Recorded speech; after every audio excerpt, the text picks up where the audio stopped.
Peace everyone, Unmask here, and welcome back to the self-portrait live stream. I'm starting a few minutes early because it is Saturday, the sun is out, and I need to get outside a little bit today. So I decided set up, I'm ready to go. So I'm just gonna get right into this, not waste anybody's time. The plan for today, I want to finish up the shirt as far as covering the paper. Obviously, the shirt is a million light years from being done, but yeah. So I'm gonna do another layer of my dark gray here on these stripes, and then I'll start on the lighter gray stripes, and I'll have a good foundation for the shirt, and then tomorrow I can, start doing some of the shading, getting the tones right, adding some more colors to just, overall get the lighting on the shirt much better. Hey there, Cece, Lindy, Gary, Jesse, Tessa. Good to see all of you. Rebecca, I see you as well. Thank you guys so much for coming by and hanging out with me on this lovely Saturday. Hope everyone is having a good start of the weekend. I hope your Friday was good. And yeah, if you have any questions for me, don't hesitate to ask. I love questions and I never get enough of them.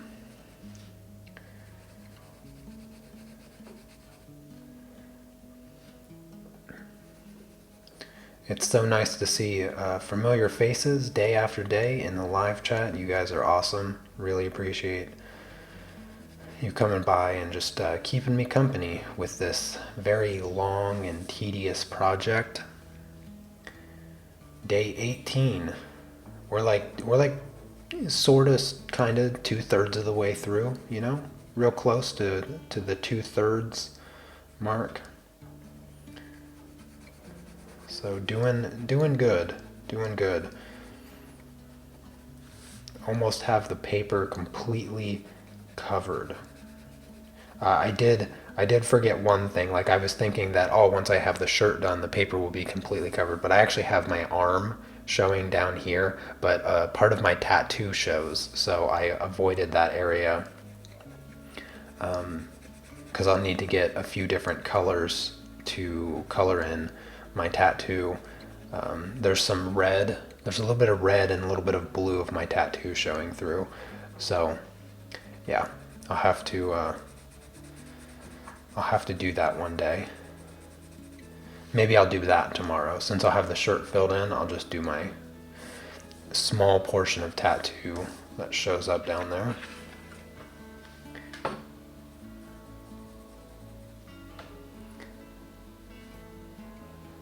Hey there, Safika. Hopefully I pronounced that somewhat correctly. And Chrissy, good to see you.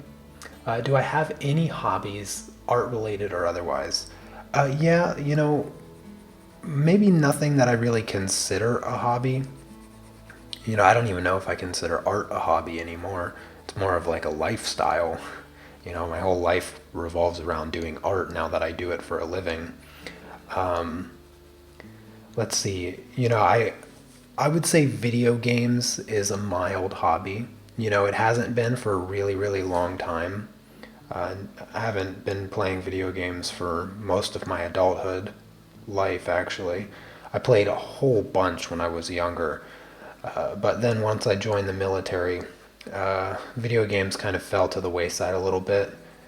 And then I'd say more recently, I've gotten really into like wanting to play video games. And the funny thing is, when I was younger, I could just sit there and play video games and do the same thing over and over again. And even now, like the games just don't seem as fun to me, and it's kind of, I don't know, it's kind of sad to think about, because I used to just be able to play just about any video game and just have a blast with it for weeks and months and years even. And now I have a hard time finding like the motivation to play. And I don't know what it is, but I'd still say that video games is a little bit of a hobby. You know, it's a nice hobby because it doesn't require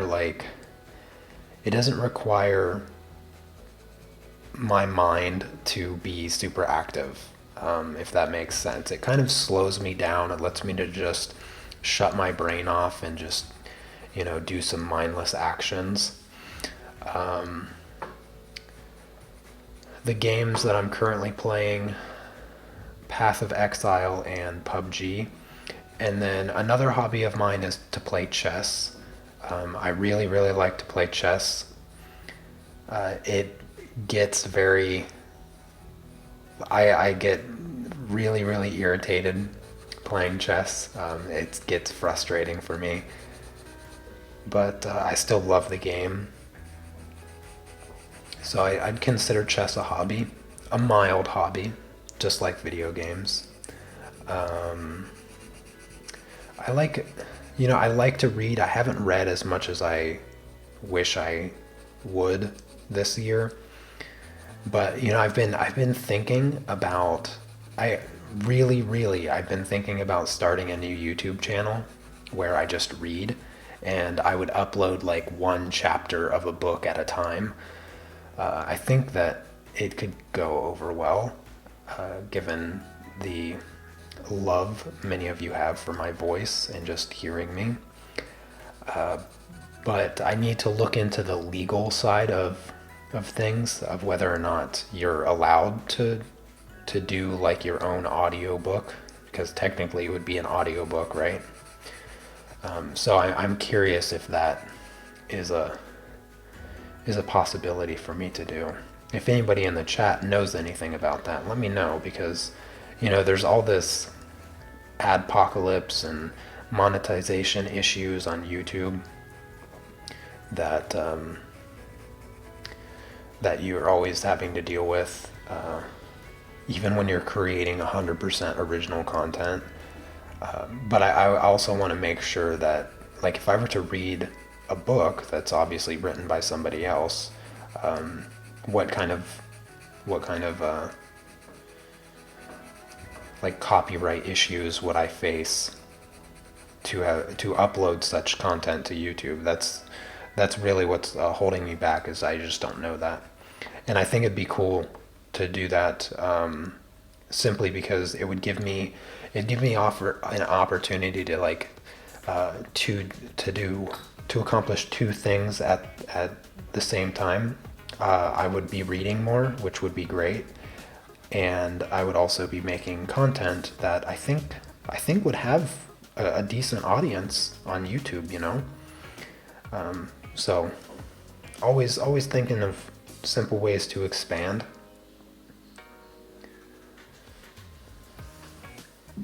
They call it getting old. Yeah. Good morning, Andrea and Sally. Sergio. Friends. Everyone. Thank you for coming by.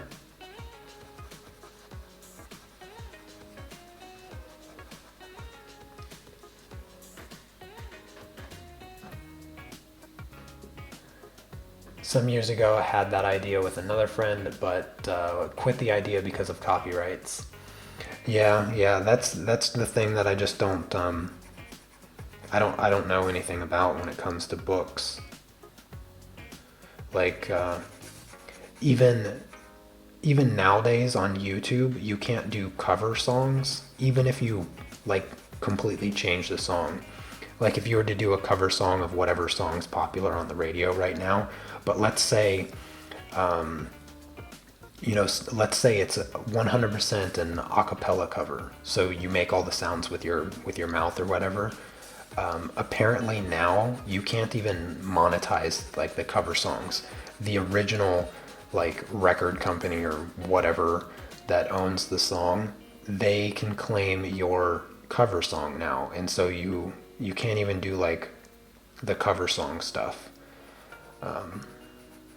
I follow a few musicians on YouTube, and I've seen like complaints about that coming from their channels, and talking about how there's this one guy that I follow.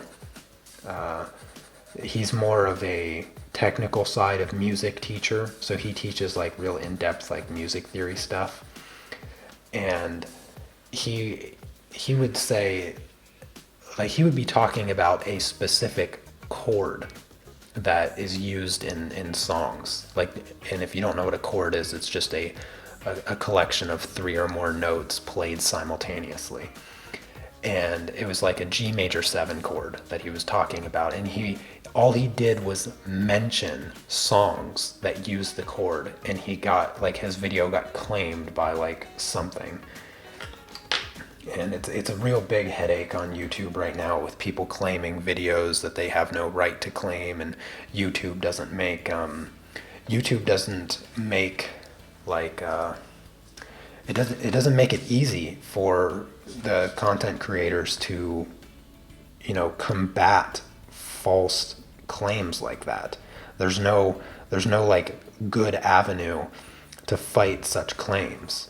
And right now there's like this problem on YouTube where these companies, they make these false claims to own a video, and they end up losing the claim after 2 weeks or a month or something like that.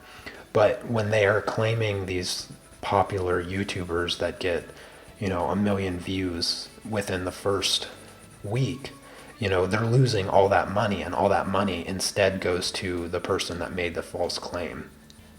And so there's just this constant this constant pushback from content creators with this claiming system and all this junk going around. And yeah, I was just curious about, if I read a book, uploaded 1 chapter at a time, what that would do. I suppose if I read the chapter with commentary, then maybe that could get around the fair use stuff.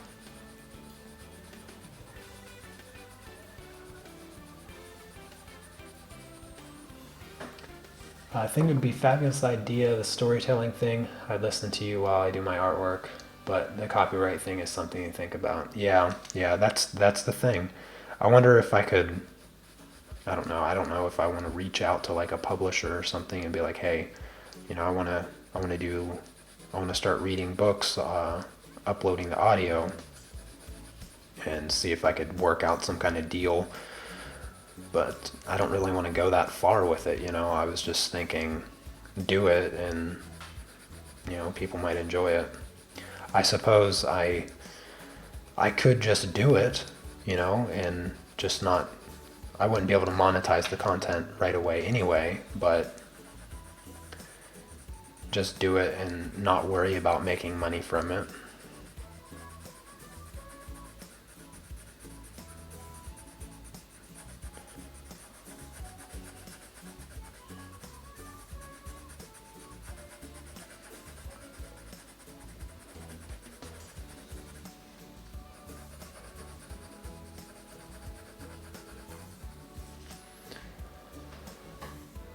Yeah, maybe better tell my own stories. Yeah, if only I had stories. I've always wanted to write a book of a story that I make up. And when I was in high school, I actually had started writing a book. I had 150, 200 pages, maybe about 20 chapters worth of a story that I was working on called As the War Wages. But I had it saved on a hard drive that ended up crashing, and I lost everything on the hard drive, including that story from when I was writing in high school, because I saved it. I kept it all these years, and the hard drive crashed, and there was nothing I could do about it, which was really unfortunate because I had a decade's worth of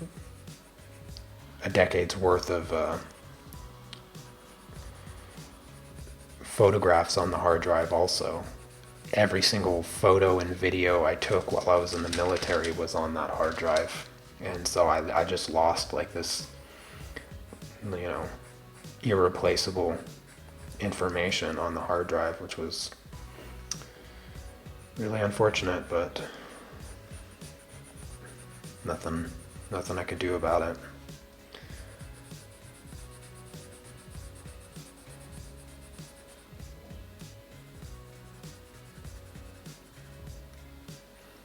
How about my childhood stories? Yeah, I don't know about that.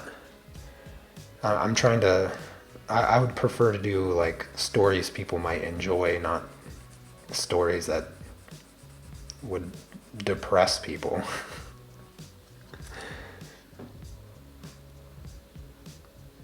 Yeah, maybe I will just do it. I'll just find a book. I'll just find whatever book, and just upload one chapter and see what happens. Upload another chapter, see what happens, and whatever. I'll have to find a. I'll have to find a good book or something. I'm thinking I'll keep the like the age range, like high school level reading, so that even a middle schooler would probably listen or be reading the book or something along those lines. Maybe one of those popular books that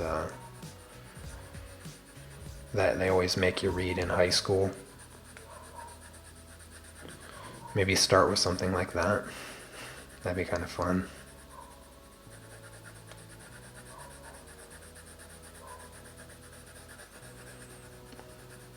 I don't know. I'll have to find a book. I'll have to find a book.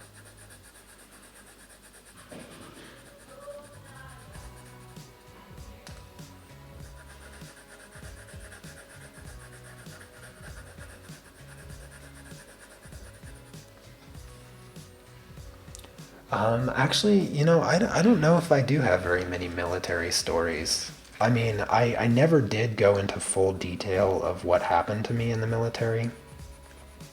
You see, I was in this about a year and a half into my military experience. I was in this really big legal battle with my chain of command, and there was a whole bunch of stuff happening. And I think I've done the short version, the abridged version of the story, which essentially just boils down to they were mistreating me and my friend. I called them out on it. They tried everything in their power to get me kicked out. But unfortunately for them, I was much smarter than they were. And so they stood no chance. And eventually I got both me and my friend removed from the entire company, the entire command. We both were changed commands. When you do, when you sign up, I don't know about other branches of the service, but it's probably quite similar. When you sign up for the Navy, you do a minimum of 4 years, and you spend those 4 years at a single command. Like that's what is supposed to happen.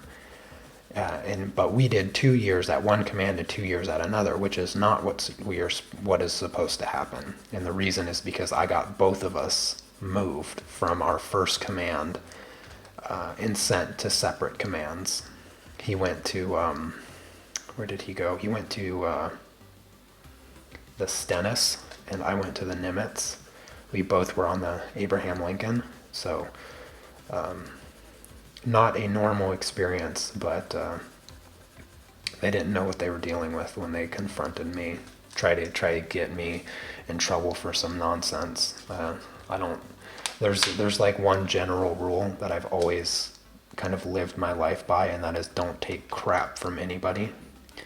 Probably probably the one mantra that I can remember always living by ever since I was 8 or 9 years old. Never take crap from anybody. And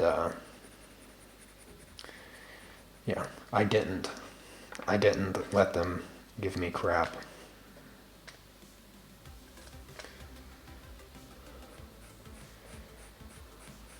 But they tried. They definitely tried. Oh goodness, did they try? And they failed so miserably. It's actually comical. At this point, it's comical. But I won't lie, when I was 19 years old, taking on my whole chain of command, it was nothing short of scary as can be. Because I mean, you're talking about people that can ruin your life. Getting you kicked out of the military with a dishonorable discharge. That does not look good on a job application. That does not look good when you're trying to go to school. I mean, that puts a big hurdle. That puts a big hurdle in your in your permanent life file. People try to mess up your life because you don't agree with them. Like that's what happens to some people in the military. It's not all glory and honor. It's mostly just backstabbing each other and stepping on anybody you can to enhance your eval and your prospects in the organization.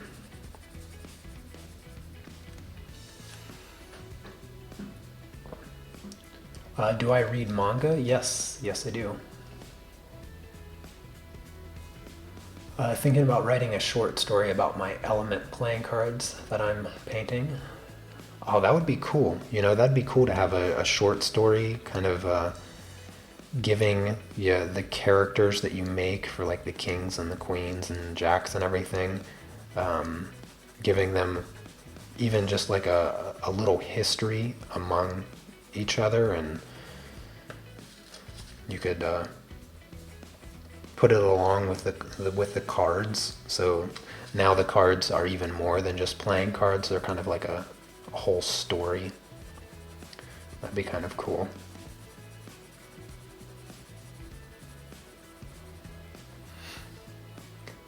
Started your first portrait trial drawing using Carbothellas. Ah, cool. Can't seem to get the skin tone right. What would you give advice for the colors? I can't recall the colors off the top of my head, but what I can say is that what you're going to do is you're going to use a really, really light touch with your much darker colors. So that's what you're going to have to do to get good skin tones. So like in the shadows and things like that, you're going to have to use like a really dark brown. And then what you'll do is to get the right value, you're going to mix that brown with some of your lighter colors, and just really, really lightly kind of brush it on there. But the important thing is to just make sure you have the paper completely covered, because once you have the paper completely covered, that's where you're going to start doing the really light feathering of stuff and get it looking right.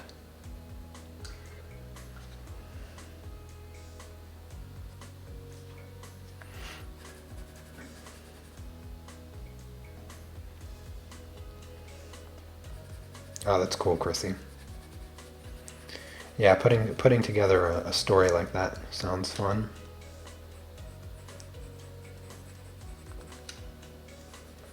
The one thing that I've always kind of struggled with in writing my own stories is just like stories, I have like very broad interests, as similar to art. Like I like portraits, I like landscapes, I like still life, I like animals, I like even somewhat abstract, I guess, in some cases. But I just want to draw like all kinds of different things, and that's the similar case with stories. Like I want to have like, futuristic post-apocalyptic story. I want to have a zombie story. I want to have a love story. I want to have like all these kinds of stories. I want to have a story that is rooted in like real life past events, but made up. Like just all kinds of different types of stories, and I can never really I can never really commit to one, because as soon as I think of one, I'm thinking of another one, and it's like, ooh, that sounds like a cool idea, cool story concept. I like the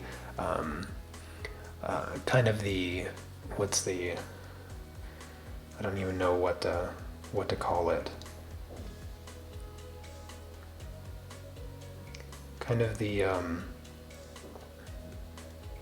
like the philosophical stories about reality. So like I'm trying to think, like the Matrix. The Matrix is this idea that these people, like, they live in a computer, and then they unplug from the Matrix, and so it's like this idea that life is just a virtual reality, and that there's this other side, this darker side to it, like that kind of stuff. I like psychological kind of stories. Something that kind of makes you wonder and think and question things. Like, yeah, I'm a fan of those kind of stories. Have I figured out what the baking thing was called? No. I'm just gonna say baking pan. It's just baking pan. It's ceramic, if that helps anybody come up with a name.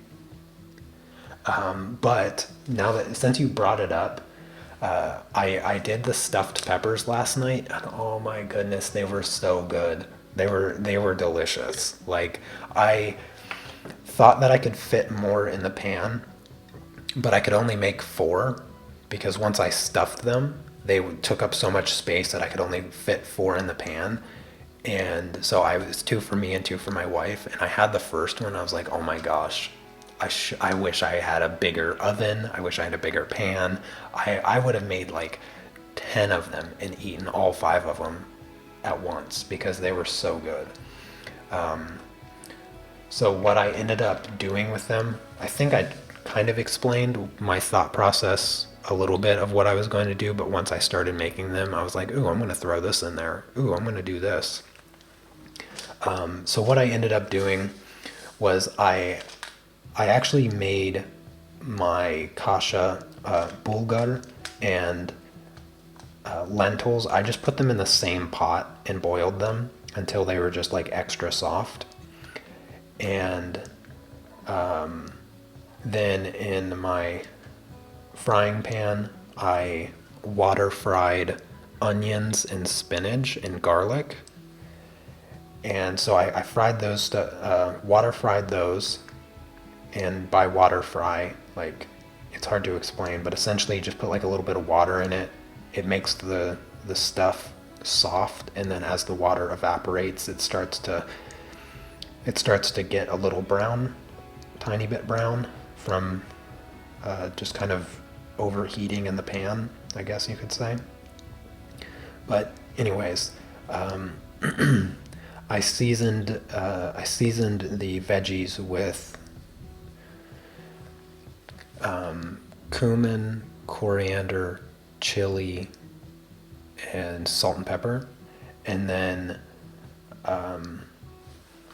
I made a tomato sauce out of just crushed or chopped tomatoes. And I seasoned that more with a bit of basil. So it was kind of a basil pasta sauce. And a little bit of paprika, spicy. So I made the sauce just a tiny bit spicy, not too spicy.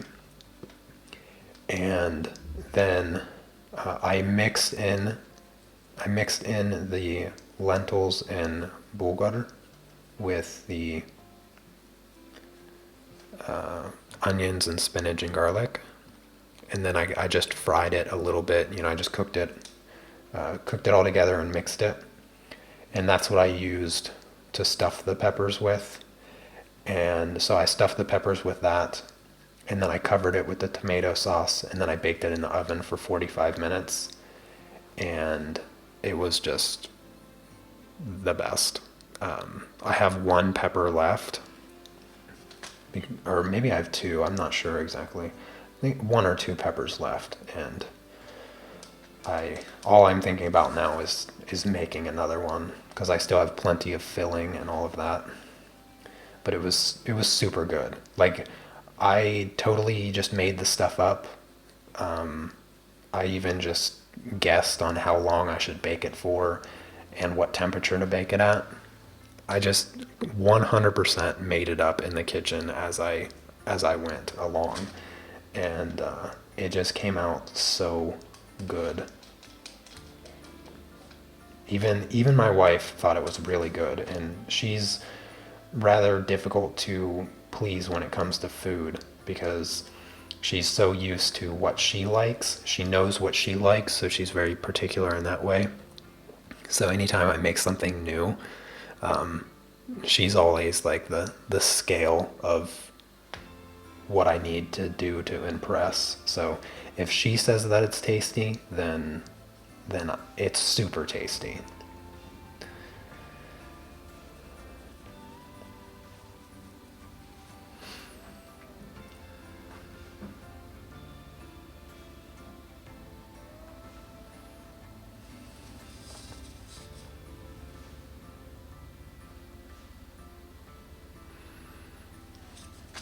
Yeah, over the years of being vegan and just, figuring things out and really focusing on, learning how to cook my own food, not from like boxes or from cans or from frozen foods and things like that. I've just learned so much about cooking, and this month I would say I probably learned more in this month than I've learned in like the last 2 years, because, you know, not cooking with oil, not cooking with flour, and not cooking with anything that's processed, and not cooking with sugar. Like the other day, I made a cherry pie. In fact, I might make another one today. A cherry pie with no sugar, no flour, and no oil. Yeah, that was an experiment that just went really well. The only thing I learned that I need to improve on is the number of cherries that I put in the pie, because when you bake them and the water like evaporates, they flatten a lot, so you need like extra amount of cherries so that the pie is nice and thick. Otherwise you don't get enough cherries to crust ratio. So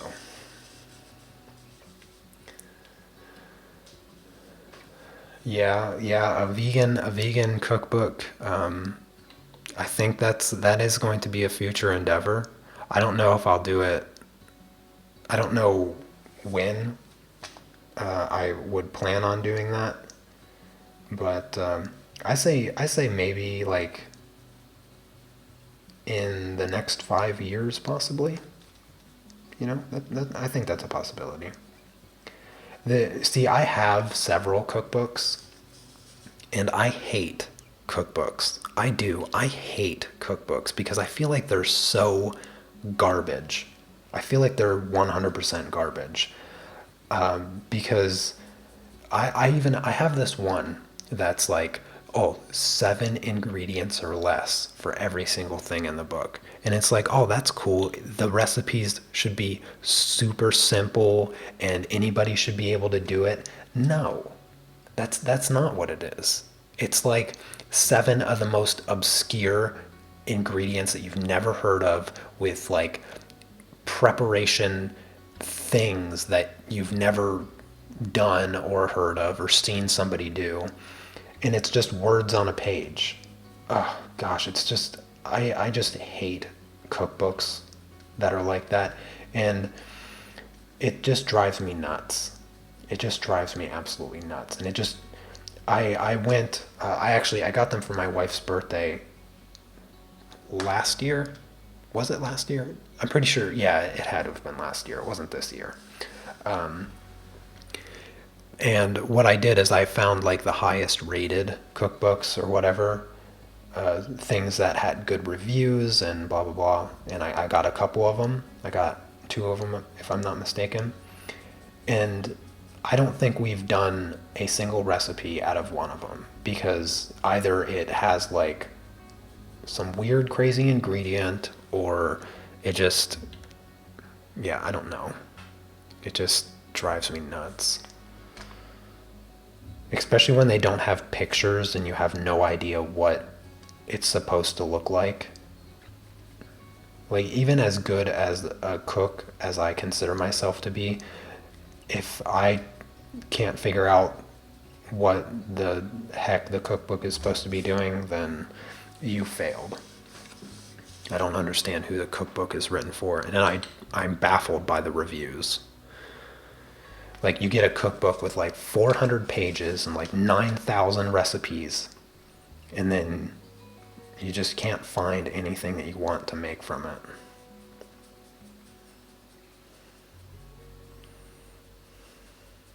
I think I'd make a cookbook similar to how I teach art, like one thing at a time. And if I give you, honestly, if I wrote a cookbook, I'd probably do like 10 like main course recipes, like the thing that you'd be focused on for dinner or something like that. And then I'd have like side thingies, and then I'd have dessert thingies. But overall, I don't think I'd write a cookbook with more than like 80 recipes, including all that stuff, just because I want it to be, no pun intended, but I want it to be digestible in a way that you can learn to cook from it. Like, I feel like cookbooks fail to teach anything. I don't know. Maybe it's just me and my inability to deal with cookbooks, because you have people that they learn from reading, and I'm not one of them. I could read something 1,000 times and by the time I finish the first sentence, I already forgot what I read. I'm one of those people. I'm more of the tactile and visual learner, not the reading learner. I forget what that's called. You have auditory, tactile, visual, and then what's the reading one? What is the word for that? I don't know what the word is, but yeah. I don't learn from reading. I'm pretty auditory. Yeah, I can learn quite a bit from listening, but I would say I'm like 75% tactile, and then I don't know, 20% 20% visual, and then like a 5% listening. That's how I learn.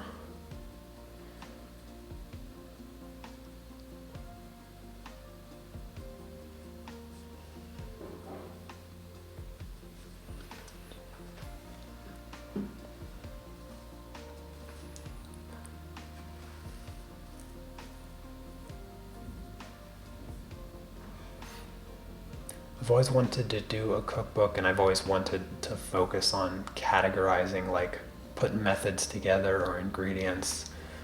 Yeah, I think like if I were to do a cookbook, I would categorize it kind of.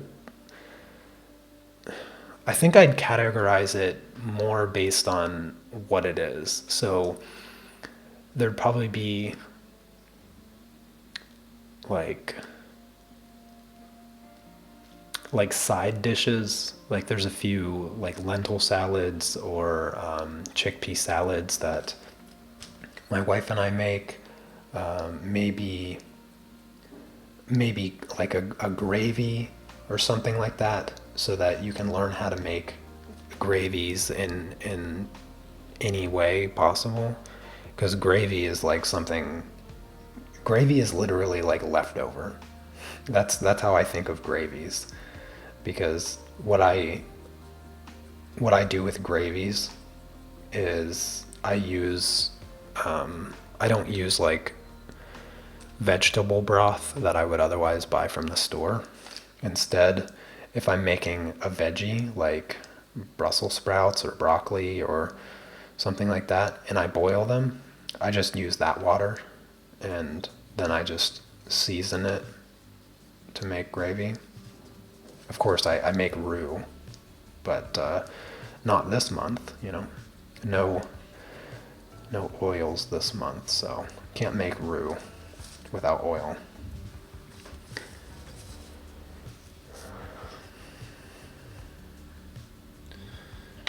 But yeah, I would probably spend some time thinking about how I want to categorize my cookbook. But yeah, maybe in the future. I gotta sharpen my pencil for now, though.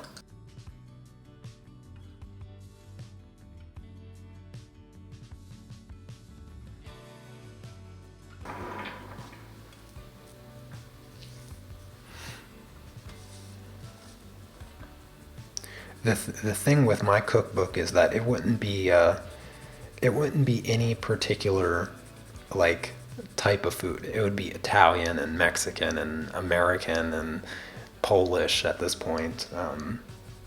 So it would just be, it wouldn't be a regional cookbook. It would just be like my family cookbook, what I would be making for my family and for myself. But I mean, a lot of the things, like thinking now, like what I eat, what I've been eating this past month, it can't, you can't justify it as a cookbook for like if I was to do the things that I do this month, except for, you know, the more fancy complex things. But I mean, yesterday for breakfast I literally just used a spoon and ate the bottom half of a watermelon. You know, there's no cooking there. And then this morning I had grapes and an orange for breakfast. And you know, my snack usually consists of like a banana. So this month I'm a little off, but yeah, I'd have to put in some time to really figure out all the things that I really like to make, and kind of figure out the tools that I use. That would be something that I'd want to make very clear in the cookbook, is like the kitchen tools that I would recommend having in order to do everything in the cookbook. One thing that I miss, and I can't believe that I've lasted this long, but one thing that I really, really miss is my Vitamix blender. It has a different voltage, so I can't use it here in Poland, and so I gave it to my sister. But gosh, I miss having a blender that just completely liquefies anything that you put in it and cooks it. Like the Vitamix blender, if you're blending like a sauce or something, you can just let it run for, you know, about 2 minutes or so, and it will cook whatever's in it. And it's just, I just miss it. I just miss my Vitamix. And right now, we don't even have any blender at all.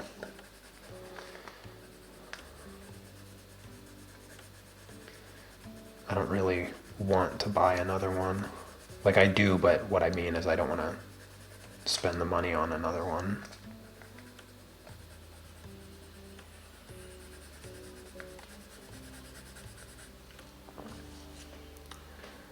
Question just popped out of my head. Are coloring charcoal pencils and pastel pencils very similar? Honestly, I couldn't tell you because I've never used charcoal pencils, so I don't know what they feel like. I imagine that they probably feel about the same because charcoal is soft like pastels and like it spreads really far. So I imagine that charcoal pencils probably feel similar to pastel pencils. But don't quote me on that because I can't say for sure. But I've used charcoal before, never charcoal pencils.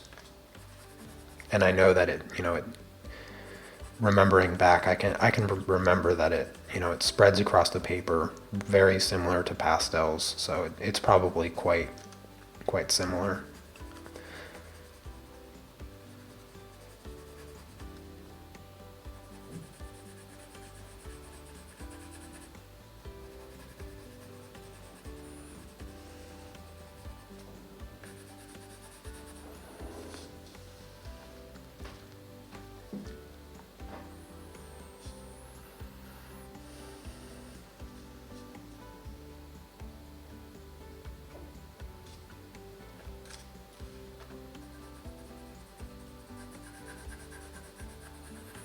I think I'm just gonna blend out this layer that I added and call it a day. And yeah, let everybody else enjoy their Saturday as well. Get outside if the weather's nice. Get some sun, especially if you spend as much time indoors as I do. I think the wife and I are gonna go into the city center for a walk, and of course she's gonna drag me into the shoe store like she always does.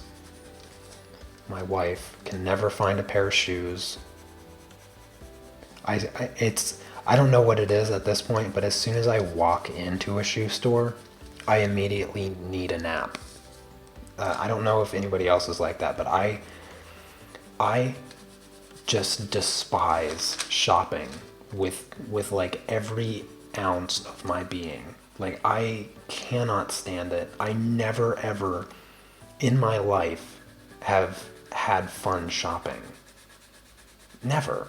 Like it just I don't even comprehend how it's possible that anybody could ever enjoy it. When I was growing up, everything in the movies like always emphasized like how much women love shopping. I doubt it's even remotely true, but some people do genuinely like to shop. That is not deniable, but I can't figure it out for the life of me. I just, as soon as I walk in anywhere, I just like, oh my gosh, why do I need a nap now? All I want to do is find a place to sit down. I hate stores that don't have places for people to sit. Ugh, drives me nuts. And I hate sitting in a shoe store because like my wife, she'll like try on a shoe and I'll be sitting there and like, oh yeah, it looks pretty nice. And then she'll walk off somewhere and she'll be like walking around the store for the next 5 minutes.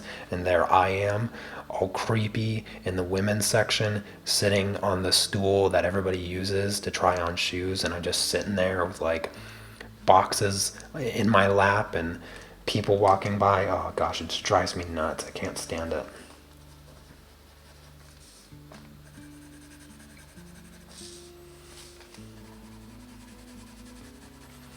I just had to vent a little bit because I know that today, no matter how nice of a day it's going to be and how lovely the walk is going to be, I'm probably going to end up in a shoe store.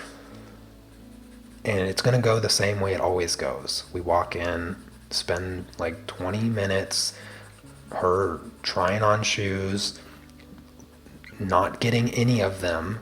That's what we do. We go to the shoe store, she tries on shoes, and she doesn't buy, or well, I don't end up having to buy any of them for her because she always finds a reason not to like them. Makes her toe funny. It fits weird. It's not comfortable. It's a little bit too big. It's a little bit too small. There's no in-between size. Yeah. For this part of the shirt, I am using a cool gray, and for this part of the shirt, I am using a warm gray. This is warm gray 70% Prismacolor. And this is 508, which is, this is Payne's gray. So a very cool gray. Payne's gray is. All right, let's blend out this layer.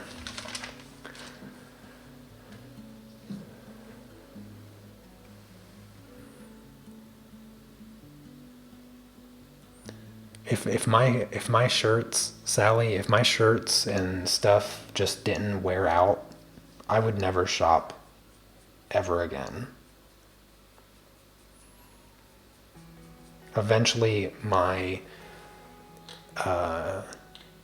shirts that I have in my dresser over there that I wear out in public because they still look reasonably nice. Once they start to wear out a little bit too much, then they migrate over to the wardrobe where my bum attire is. And those are the shirts that I wear around the house that eventually somehow get like holes and they get torn, and I don't even know what happens. It's like as soon as they get moved over there and I start wearing them in the house, they just get destroyed. They go from like moderately worn to just like, I don't know, rags in the matter of like a month or something. And then once the bum attire shirt sits at the bottom of the pile for too long, then it's just donation time. It just goes to the donation bin out there for the homeless or wherever that stuff goes. I don't know where it goes.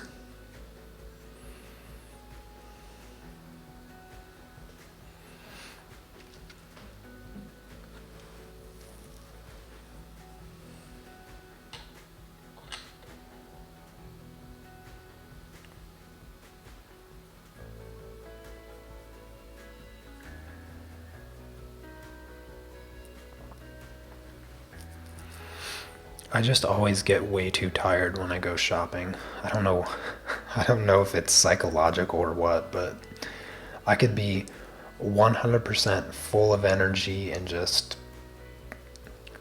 fine, you know? I could have already eaten, and as soon as I get into a store, it's like, why all of a sudden do I feel like I need to take a nap? And I'm hungry.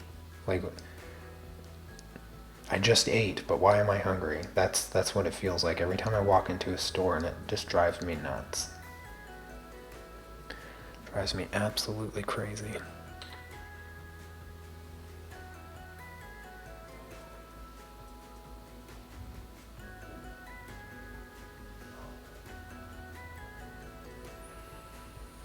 Well, I would say I have a pretty good base layer down on my shirt now. Tomorrow I'll fill in my arm over here that has the tattoo, and I can start shading. I can start shading my shirt the way that it needs to look. Get the colors more natural looking. Right now there's just like 3 solid colors down, and they don't really look like shirt material. I don't know what you'd say. It looks very two-dimensional, right? There's no shadows, there's no nothing. It's just 3 colors laid down in stripes. So eventually I'll add some highlights here, add some shadows here, and then do some toning with some greens and reds to enhance the light. But But yeah, that's it. That is going to be it for today. So we're at day 18, so right on schedule, I think. I think that's pretty good. So tomorrow I'll just fill in this small part of my arm, and then start working on the shading and highlights of the shirt. Get the shirt like 95% done. I think that would be a good game plan.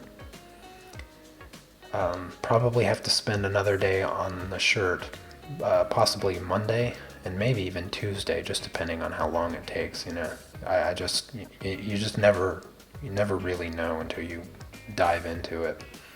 But yeah, and then once I have that like 95-ish% done, I'll go back to the background and try to just like 100% get the background just completely finished. So the background is no longer needs to be touched ever again.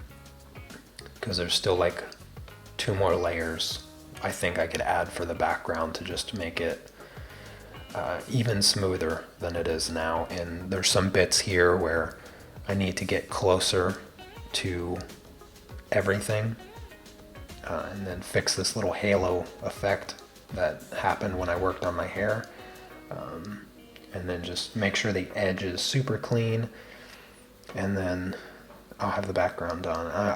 I'd say that put us at like Wednesday maybe. So like maybe Wednesday, Thursday time frame. So what that, it's like 6 days, five days. So like the 23rd, and that gives me like another week to fine tune everything. Yeah, I think that's good. I think we're right on schedule. So yeah, that's going to be it for today. I hope you guys enjoyed the live stream. It's always fun to talk about food and how much I can't stand shopping. Food and complaining. Those are the other 2 hobbies I forgot to mention.